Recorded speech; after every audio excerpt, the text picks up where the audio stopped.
ঈদযাত্রায় সড়ক দুর্ঘটনা প্রতিবেদন প্রকাশ উপলক্ষে বাংলাদেশ যাত্রী কল্যাণ সমিতি আয়োজিত আজকের সংবাদ সম্মেলনে উপস্থিত সম্মানিত গণমাধ্যমের বন্ধুদের স্বাগত জানাচ্ছি। ঈদুল আজহায়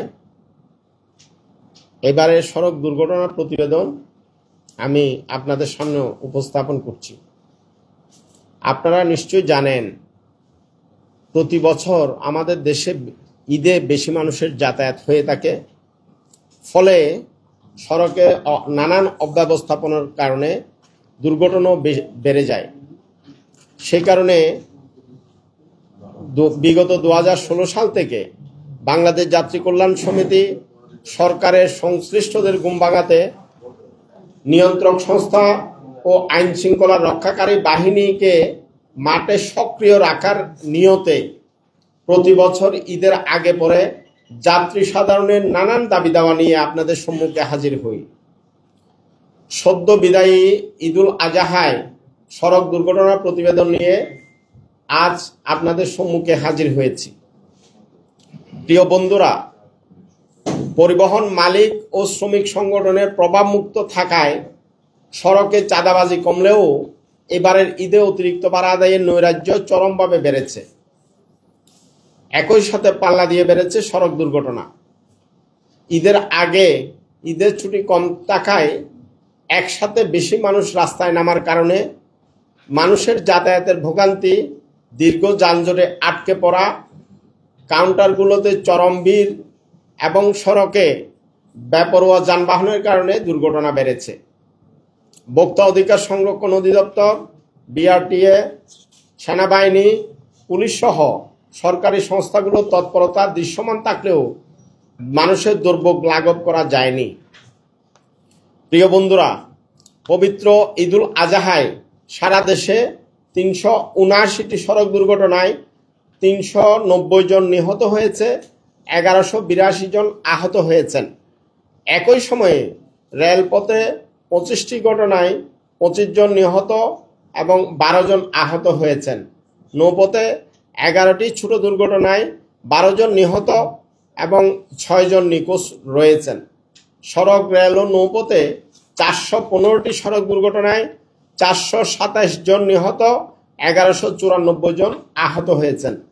বাংলাদেশ যাত্রী কল্যাণ সমিতি প্রতি বছরের ন্যায় এবারও গণমাধ্যম বিশ্লেষণ করে আমাদের সড়ক দুর্ঘটনা মনিটরিং সেলের প্রতিবেদনে এই তথ্য উঠে এসেছে। তবে হাসপাতালের তথ্য বিশ্লেষণ করলে হতাহতের সংখ্যা কমপক্ষে আরও 10 গুণ বাড়তে পারে, যা সংবাদ মাধ্যমে না আসার কারণে আমরা তুলে ধরতে পারিনি। বাংলাদেশ যাত্রী কল্যাণ সমিতির পর্যবেক্ষণে দেখা গেছে, দেশের সড়ক মহাসড়কে বৃষ্টির কারণে ছোট বড় গর্তের সৃষ্টি হয়েছে। এইসব গর্তের কারণে বেপরোয়া গতির যানবাহন দুর্ঘটনায় পতিত হয়েছে।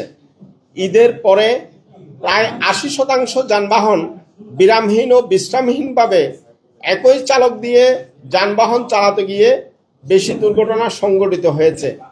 ফলে এইসব দুর্ঘটনায় সিংহভাগ খাদে পড়া এবং কোনোটি ট্রাকের পেছনে লেগে দুর্ঘটনা বেশি ঘটেছে। আবার পরিবহনগুলোতে ঈদকে কেন্দ্র করে অতিরিক্ত ভাড়া আদায়ের কারণে বাসের ছাদে, ট্রেনের ছাদে, খোলা ট্রাকে পণ্যবাহী পরিবহনে যাত্রী হয়ে জীবনের ঝুঁকি নিয়ে দরিদ্র লোকজন ঈদে বাড়ি যাতায়াত করতে দেখা গেছে। ঈদ যাত্রা শুরুর দিন 31 মে থেকে ঈদ শেষে কর্মস্থলে ফেরা 14 জন পর্যন্ত বিগত 15 দিনে 379টি সড়ক দুর্ঘটনায় 390 জন নিহত, 1182 জন আহত হয়েছেন। বিগত 2024 সালের ঈদুল আজহায় 309টি সড়ক দুর্ঘটনায় 336 জন নিহত, 762 জন আহত হয়েছিল। বিগত ঈদুল আজহার সাথে তুলনা করলে সড়কে দুর্ঘটনা 22.65%, প্রাণহানি 16.07%, আহত 55.11% বেড়েছে।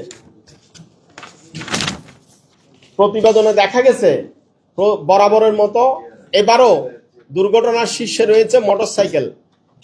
এবারের ঈদে 134টি মোটরসাইকেল দুর্ঘটনায় 147 জন নিহত, 148 জন আহত হয়েছেন, যা মোট দুর্ঘটনার 35.35%।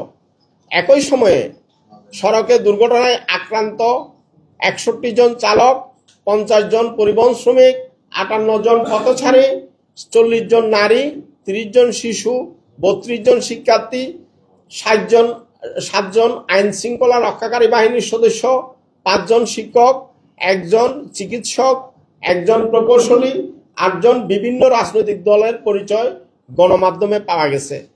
সংঘটিত দুর্ঘটনার বিশ্লেষণ করলে দেখা যায়, মোট যানবাহনের 26.54%, মোটরসাইকেলে 19.11%, ট্রাক কাভার্ড ভ্যান 18.58%, বাস 13.62%, ব্যাটারি চালিত রিক্সা 7.43%, কার মাইক্রোবাস 7.61%, নসিমন করিমন 7.07%, সিএনজি চালিত অটোরিক্সা এসব দুর্ঘটনার সাথে জড়িত ছিল।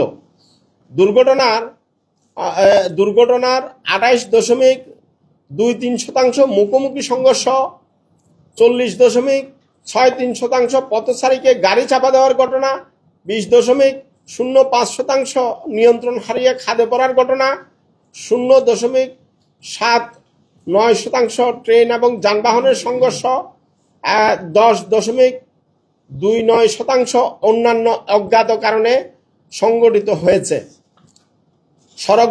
এইসব সড়ক দুর্ঘটনাগুলো ধরন বিশ্লেষণ করলে দেখা গেছে, মোট সংঘটিত দুর্ঘটনার 37.20% জাতীয় মহাসড়কে, 28.23% আঞ্চলিক মহাসড়কে, 28.49% ফিডার রোডে সংঘটিত হয়েছে।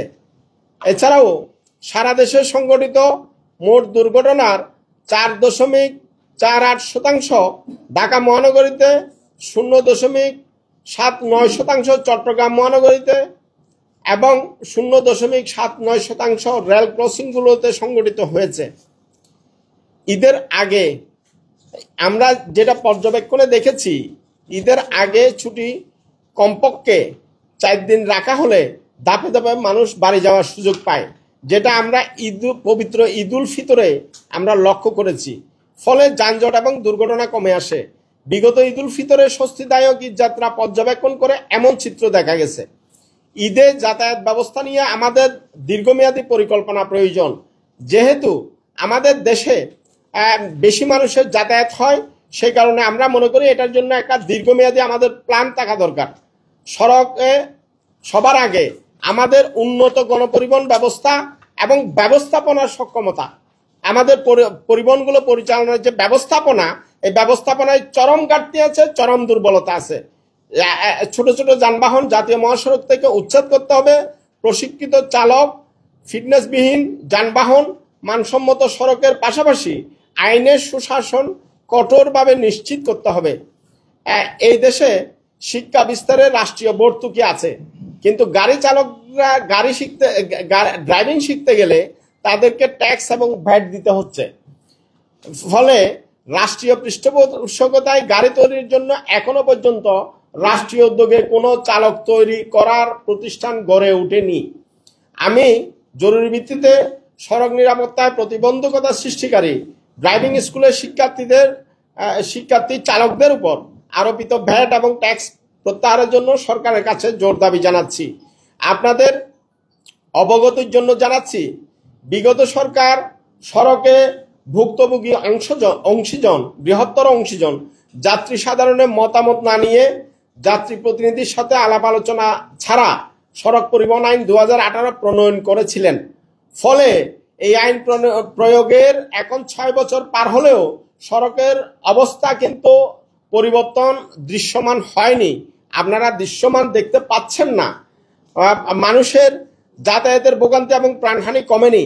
বিগত স্বৈরাচার সরকারের পদাঙ্ক অনুসরণ করে বর্তমান অন্তর্বর্তী সরকার কতিপয় এনজিওদের পরামর্শে সড়ক নিরাপত্তা আইন নামে আরেকটি নতুন আইন প্রণয়ন করতে যাচ্ছে।